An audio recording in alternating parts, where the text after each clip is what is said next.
बाळ कोणासारखं दिसतंय, बाबासारखं की आजीसारखं, हे ठरवायला संपूर्ण घर एकत्र येतं. पण जेव्हा हेच बाळ रात्रभर रडतं किंवा त्याला सांभाळताना आईची जी दमछाक होते, तेव्हा मात्र क्रेडिट द्यायला कोणीच नसतं.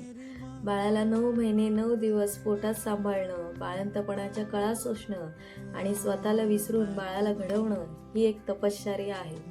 सगळे म्हणतात त्यात काय मोठं, सगळ्या स्त्रिया करतातच की.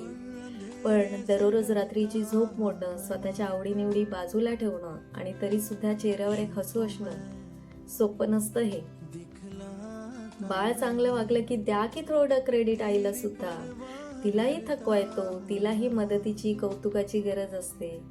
जेव्हा बाळाच्या संगोपनात सगळं घर सहभाग घेतं ना, तेव्हाच खऱ्या अर्थाने बाळ आत्मविश्वासू होतं आणि घर सुद्धा आनंदी होतं. हा व्हिडिओ त्या प्रत्येक आईसाठी जी स्वतःला विसरून आपल्या बाळाला घडवतीये. तुम्ही एक सुपर वुमन आहात. आणि हो, आईला फक्त मदत नाही, तर तिच्या कामाचा सन्मानही हवा असतो.